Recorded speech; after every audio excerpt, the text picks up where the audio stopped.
सांगितलेत अनुभव शेअर करायला. कारण माझे 2 मुलं आहेत. एक 5वीला आहे आणि एक ज्युनियर केजीला आहे. बरं, कोणत्या दादांनी ताई? के- हा हा हा हा बोला. केंद्रे दादांनी म्हणजे पहिला मुलीचा अनुभव. ती 4थीला असताना आहे ना, तिचे म्हणजे अभ्यासाबाबत मुलगी माझी इतकी हुशार होती. 4थीला तिला 99% पडले होते. 100% पडणार होते. पण मिसनी एक म्हणजे टीचरनी ना, तिच्या क्लास टीचरनी 1 मार्क मुद्दाम कट केला होता. कारण की 100 आउट ऑफ 100 देत नाही. म्हणून 99% पडले होते. पण उन्हाळ्यात आहे ना, तिची कंडिशन अशी झाली होती ताई, की म्हणजे तिचे ना अभ्यासाच्या बाबतीत जी वृत्ती होती, तिची हुशारपणा जो होता ना, तो एकदम फ्लॉप गेला होता. म्हणजे ना स्कॉलरशिपचा क्लास लावला मी तिला. तर तुम्हाला सांगते 50 मार्काची टेस्ट घेतली ना, तर तिला फक्त 14 मार्क पडायचे. 15 पैकी 14 फक्त मार्क पडायचे. 14 50 पैकी फक्त 14 मार्क पडायचे. तर मी त्या क्लास विचारलं ट्युशनच्या मिसला. तर त्या ताई मिस मला म्हटले की कसं असतं मॅडम, मुलं वयाच्या मानाने ना काही वयानंतर ना त्यांचं म्हणजे अभ्यासाची वृत्ती ना ती कमी होते आणि खेळाकडे कल जास्त जातो. तर मी म्हंटल की नाही, अशी म्हणजे पहिल्यापासून तिला खेळायचं पण वेळ होता आणि अभ्यास पण तेवढाच करायची ती.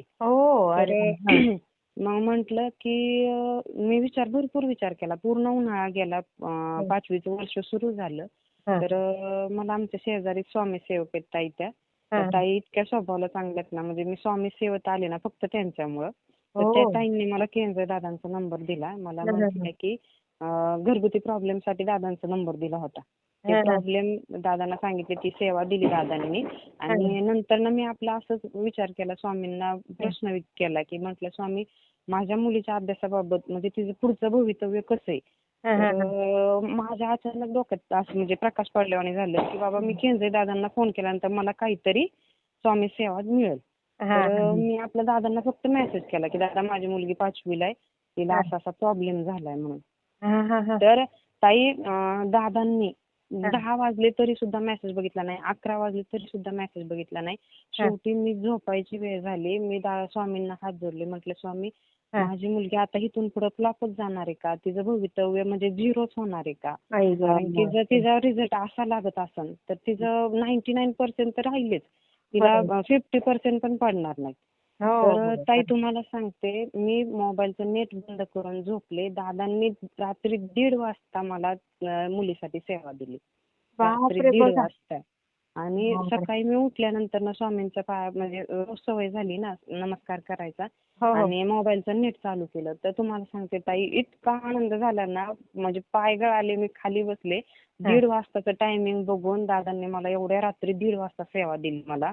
मी पहिल्यांदा दादांना मेसेज टाकला, दादा धन्यवाद, एवढ्या रात्री मला तुम्ही सेवा दिल्याबद्दल.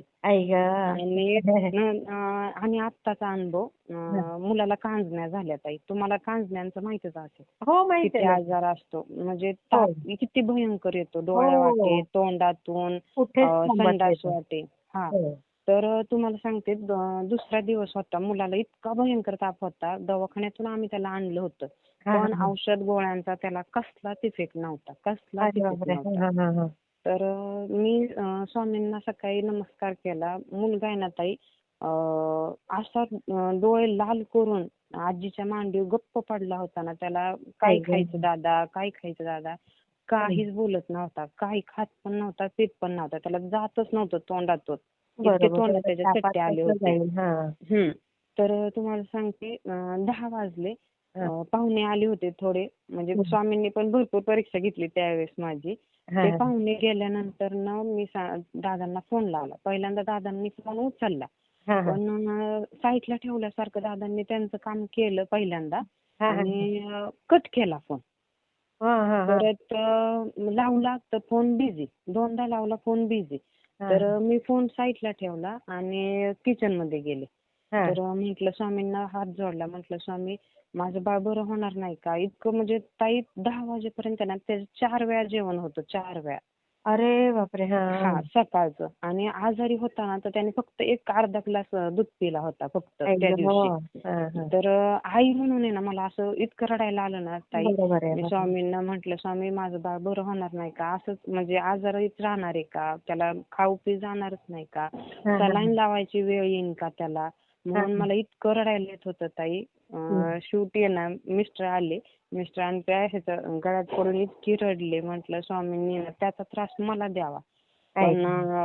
दादांनी त्या फोन उचलावा. म्हटलं दादांनी फोन उचलला ना मला दवाखान्यात जायची पण गरज नाही बरोबर. किंवा त्याला दुसरीकडे कुठं न्यायची पण गरज नाही. हो. फक्त दादांनी फोन उचलून मला ना सेवा सांगावी.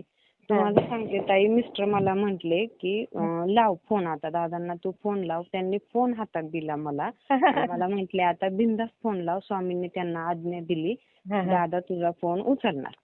तर तुम्हाला सांगते ओह! ताई, 4थ्या का 5व्याच रिंगला दादांनी फोन उचलला. अय्या! आणि फोन उचलला. दादांना मी सांगितलं की दादा असं असं झालंय, मुलाची कंडिशन, त्याला भयंकर ताप आहे, ताप त्याचा काही उतरत नाही आणि खात तर काहीच नाही, मागत तर काहीच नाही. आई तर गं! दादा म्हटले की काळजी करू नको, हं. घेऊ नको. सगळ्यात महत्वाचं कांजण्या प्रकार मला माहितीये, ताप भरपूर येतो पण त्याला काही त्रास होणार नाही, तू काळजी करू नको. त्यांनी तारक मंत्र 11 वेळा म्हणायचं अगरबत्ती लावून. त्याची विभूती ज्या आपल्या कांजण्यांच्या फोड येतात ना त्या फोडांना लावायला लावली. 11 वेळा तारक मंत्र म्हणायचे. त्याची जेवढी विभूती पडेल अगरबत्तीची तेवढी त्या कांजण्यांना लावायला लावली. तर ओह! ताई तुम्हाला सांगते, मुलगा माझा तोंडाने काहीच मागत नव्हता. हां. त्याला जबरदस्तीने दूध पाजावं लागतं. फक्त दूध पित होता त्यावेळेस. बाई गं! तुम्हाला सांगते ताई, दादांचा फोन ठेवला की त्याला मी विचारलं, दादा तुला खाऊ करू का? त्याला रव्याची पेस्ट इतकी आवडते ताई प्रमाणाच्या बाहेर. हां. दादांचा फोन झाला, त्याला म्हटलं दादा तुला खाऊ करू का? तर लगेच म्हटला मम्मा कर. अय्या! इतका चमत्कार आहे. आणि तेवढं झाल्यानंतर ना मग हे झालं, त्याला औषधं पाजली. त्याचे पप्पा पुण्याला गेले. पुण्याला गेल्यानंतर ना त्याला इतका भयंकर ताप आला ताई. म्हणजे ना बसला होता ना तर त्याच्या डोळ्यातून वाफा चालल्या आणि इतका ताप आला होता. त्याची बहीण काय म्हटली की मम्मा दादूला आपल्या ताप येतो पण असला इतका विचित्र ताप कधीच नाही आला त्याला. तर मग मी तोपर्यंत ना त्याला विभूती ही लावलेली होती. पण आमच्या शेजारच्या ताई आहेत ना त्या ताई, त्यांनी स्वामी सेवा सांगितली मला. त्या ताई मला म्हटल्या की ताई 4 वाजेपर्यंत म्हणजे 12च्या पुढे त्याला ताप येणारच आहे. जास्त प्रमाणाच्या बाहेर ताप येणार आहे. आणि तिथून पुढं 3-3:30च्या नंतर त्याचा ताप इतका उतरेल, इतका व्यवस्थित होईल तो की सगळा ताप उतरून जाईल. आणि तसंच झालं ताई. अगरबत्तीची विभूती लावली, त्याला औषधं पाजली, ताप भयंकर आला त्याला आणि झोपवलं मी. झोपवल्यानंतर ना तुम्हाला सांगते औषधांचा कसलाच इफेक्ट झाला नव्हता. तापाचं औषध पाजल्यानंतर ना नॉर्मली मला वाटते घाम वगैरे येतो औषधांचा इफेक्ट झाल्यानंतर. तर ताई तुम्हाला सांगते 4च्या 5च्या नंतर ना इतका घामाने डबडबला ना तो की त्याचं अंग पूर्ण थंड पडलं. ताप कसलाच राहिला नाही त्याला. ओह! आणि बरं वाटलं असेल तुम्हाला? इतकं बरं ना ताई, मी त्या ताईंचे इतके आभार मानले ना, कारण की त्यांनी मला दादांचा नंबर दिला आणि मेन पॉईंट म्हणजे स्वामी सेवेत त्या ताईंनी मला आणले. म्हणजे आता सध्या मी जी स्वामी सेवेत आहे ना ते पूर्ण क्रेडिट त्या ताईंना जातं. आणि दादांचे तर उपकार म्हणजे दादांची तर किमया इतकी ना, फक्त फोन उचलला, फोन ठेवला की बाळ माझं खायला लागले. आणि ताई सगळ्यात मोठा चमत्कार आहे ना, कांजण्यांचा त्याला कसलाच त्रास झाला नाही. नाही झाला? नाही झाला, कसलाच दादा नाही. तसंच इतका बोलले होते ना? दादा बोलले आणि मला त्या शेजारच्या ताई म्हटल्या ना, ताई दादा बोललेत ना म्हणल्यानंतर बिनधास्त राहा. त्याला कसलाच त्रास होणार नाही. आणि सेम तसंच झालं ताई. त्याला कसलाच त्रास नाही झाला. तुम्हाला सांगते 4थ्या दिवशी तर त्याच्या कांजण्या सुकल्या. पाणी नाही, काही नाही, काही अरे वाह! आणि आणि याच्या मागे सगळ्यात मोठा चमत्कार तर हा आहे. ताई माझ्या घरी आहे ना स्वामींची मूर्ती नाहीये किंवा फोटो सुद्धा नाहीये. तरी सुद्धा स्वामींचे मला इतके चमत्कार आहेत की भरपूर. अरे वाह! म्हणजे मी आता स्वामी अनुभवी ऐकते ना, हे करते त्यात सांगतात आमच्या घरी फोटो आहे, आमच्या घरी मूर्ती आहे. पण ताई साक्षात सांगायचं तर ना माझ्या घरी फक्त दत्त महाराजांची मूर्ती.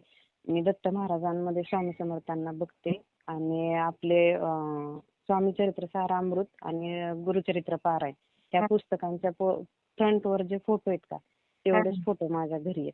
नाहीतर स्वामींची काही मूर्ती हरकत सुद्धा नाही नाही. ताई. पण तरी तुमची सुद्धा श्रद्धा माझ्यासोबत किती स्वामी आहेत. महत्वाची आहे. हा. प्रार्थना महत्वाची आणि स्वामी माझ्या प्रत्येक हाकेला उभे राहतात ना, ह्यात खूप धन्य म्हणजे मन खूप शांत होतं की बाबा स्वामी माझ्या प्रत्येक हाकेला उभं राहतात. खरंच खरंच छोटी असो खूप छान मोठी ताई. असो. तुम्हाला नाव मग सांगायचं आहे का ताई? नाही नाव सगळ्यात मोठा अनुभव आहे. दादांनी मला सांगितलं हे अनुभव शेअर कर, नंतर तो पण अनुभव तुला लवकरच मिळेल. अरे वा, मग हो त्याच्या का? वेळेस सांगेल. हा.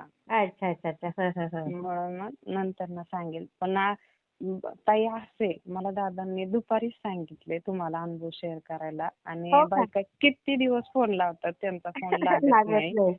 याला हा खरंच आणि नशीब माझा लागतं. माझा आजच लावला की लगेच तुम्ही उचलला पण. मी शेअर करते हा ताई. हा चालेल. थँक्यू. चालेल धन्यवाद. चालेल.